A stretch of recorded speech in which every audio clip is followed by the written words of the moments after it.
శ్రీమతి బైరెడ్డి శబరి గారిని సవినయంగా ఆహ్వానిస్తున్నాను. గౌరవ సభాధ్యక్షులు పయ్యావుల కేశవ్ గారికి ధన్యవాదాలు తెలుపుతూ, స్వర్ణాంధ్రప్రదేశ్ నిర్మాత,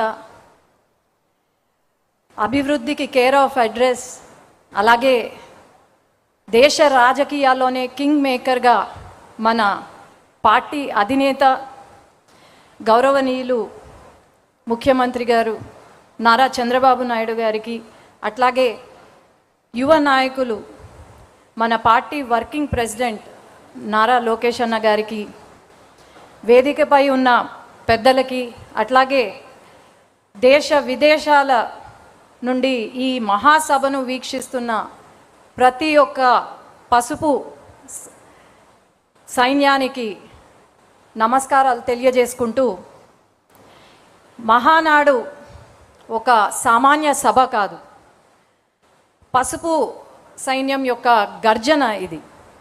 అట్లాగే కోట్లాది మంది తెలుగు ప్రజల ఆశా సముద్రం. ఈ మహానాడు కేవలం మన పాస్ట్ని గుర్తు చేసుకోవడం ఒకటే కాకుండా భవిష్యత్తుని కూడా నిర్ణయించే ఒక మహా సంకల్ప సభ. ప్రతి ఒక్క పసుపు కార్యకర్తకు ఈరోజు ఒక కనుల పండుగ మాదిరి. అలాంటి ఈ మహాసభ, ఈ పవిత్రమైన వేదిక పైన ఒక జాతీయ ప్రధాన కార్యదర్శిగా నివేదికను సమర్పించే అవకాశం నాకు ఇచ్చిన ముఖ్యమంత్రి గారికి ధన్యవాదాలు తెలియజేసుకుంటూ, మన పార్టీ అధినేత సామర్థ్యంలో సాగిన అకుంఠిత దీక్ష, అట్లాగే బీజేపీ జనసేనతో మనము ఏర్పరచుకున్న పొత్తు, కూటమి ప్రభుత్వం, ప్రజాస్వామ్యంని మనం పరిపాలనగా చూపిస్తున్నాం. అట్లాగే ఏదైతే ప్రతి వర్గంలో, మన రాష్ట్రంలో ఉన్న ప్రతి వర్గానికి సంక్షేమం అందిస్తూ సువర్ణ పాలనను అందిస్తున్నాం. 5 సంవత్సరాలు గొడ్డలి పరిపాలన ఎలా ఉందో మనం అందరం చూసాం. అభివృద్ధి, సంక్షేమం మన నినాదం అయితే, వారి నినాదం హత్యలు, అవినీతి, దోపిడీలు. అట్లాగే మన రాష్ట్రంలో ఉన్న ప్రతి వర్గంలో ఉన్న ప్రజలు బాధపడ్డారు. అట్లాగే ప్రతి ప్రాంతంలో ఉన్న ప్రజలు నిర్లక్ష్యం చేశారు. ఈరోజు మనం అభివృద్ధి, సంక్షేమం వైపు పరుగులు తీస్తున్నాం. ఆనాడు వారి పరిపాలనను మనము ప్రశ్నిస్తే, కార్యకర్త నుండి మన నాయకుడు వరకు, మన అధినేత వరకు తప్పుడు కేసులు పెట్టి, మన పైన హింసించి, మన పైన తప్పుడు కేసులు, అట్రాసిటీ కేసులు పెట్టారు. మన కార్యాలయ పైన దాడి చేశారు. అట్లాగే మహిళలు అని కూడా చూడకుండా మన పైన దాడి చేయడం, అట్లాగే అసభ్యకరంగా మాట్లాడడం, మన వ్యక్తిత్వాన్ని కించపరచడం చేశారు. మనమే అనుకుంటే మన పిల్లల్ని కూడా ఆఖరికి హింసించారు. కానీ బహుశా ఇప్పుడు వాళ్ళకు అర్థమైనట్టుంది, ప్రతి ఇంట్లో పిల్లలు పుడతారేమో కానీ మన తెలుగుదేశం పార్టీ కార్యకర్త ఇంట్లో యోధులు పుడతారని బహుశా అర్థమైనట్టుంది వాళ్ళకు. అట్లాగే ఆనాడు ఎంత కష్టం వచ్చినా సరే ఒక్క అడుగు వెనకడుగు వేయకుండా మన అధినేత కార్యకర్తలకు అండగా ఉంటూ, నేనున్నాను అనే ధైర్యాన్ని ఇస్తూ మన పార్టీని ముందుకు తీసుకెళ్లారు. ఈరోజు మనము ఒకటే మన మనసులో ఉండాలి, మనం పని చేసేది మన పార్టీ కోసం, మన అధినేత కోసం, అట్లాగే మన పార్టీ యొక్క నినాదం కోసం తప్ప వ్యక్తిగతంగా కాదు అని నేను తెలియజేసుకుంటున్నాను.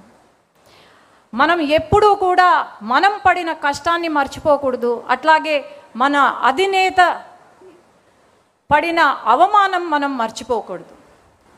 ఎప్పుడూ కూడా ప్రతి ఒక్కరం కాలరెత్తి గర్వంగా చెప్పుకునే ఒక రోజు వస్తే, మన ప్రాణం ఉన్నంత వరకు మనం తెలుగుదేశం పార్టీ కార్యకర్త అని ధైర్యంగా చెప్పుకోవాలి. ఈరోజు మరి కొంతమంది మనల్ని బెదిరిస్తున్నారు. ఆ బెదిరింపులకు బెదిరేది తెలుగుదేశం పార్టీ కార్యకర్త కాదు. గుండెల్లో భయం లేదు, కేవలం పసుపు రక్తం ఉందని మనం ధైర్యంగా చెప్పుకోగలుగుతున్నాం. ఈరోజు బెదిరిస్తున్నారు అంటే మనం చెప్పాల్సింది ఒకటే, మనము మన కార్యకర్తగా వెనగడుగు వేసేది లేదు, తల దించేది లేదు, వెన్ను వంచేది లేదు. మనం ఒకవేళ వెను వంచినా లేకపోతే తల దించినా అది కేవలం నా జెండా కట్టడానికే తప్ప ఇంకేమీ కాదు. ఈ వేదిక నుండి తెలంగాణ కొన్ని దురదృష్టవశాత్తు మనం ఓటమి చెందాం. అట్లాగే తెలంగాణ నాయకులు ఎవరైతే ఉన్నారో వాళ్ళు కార్యకర్తలను కలిసిమెలిసి ప్రయాణం చేస్తూ అక్కడ అట్లాగే ప్రతి క్షణం మన సమస్యలపైన, తెలంగాణ రాష్ట్రంలో ఉన్న సమస్యలపైన పోరాడుతూ ఉన్న మన నాయకులను ఈ సభ ద్వారా అభినందన చేస్తున్నాం. అట్లాగే ఈరోజు గల్లీ నుండి ఢిల్లీ వరకు మన జెండా ఎగురుతుంది. మన తెలుగుదేశం పార్టీ, మన తెలుగు ప్రజల ఆత్మగౌరవాన్ని నిలుపుతున్నాం, తెలుగు గళాన్ని వినిపిస్తున్నాం. అండమాన్ దీవుల నుండి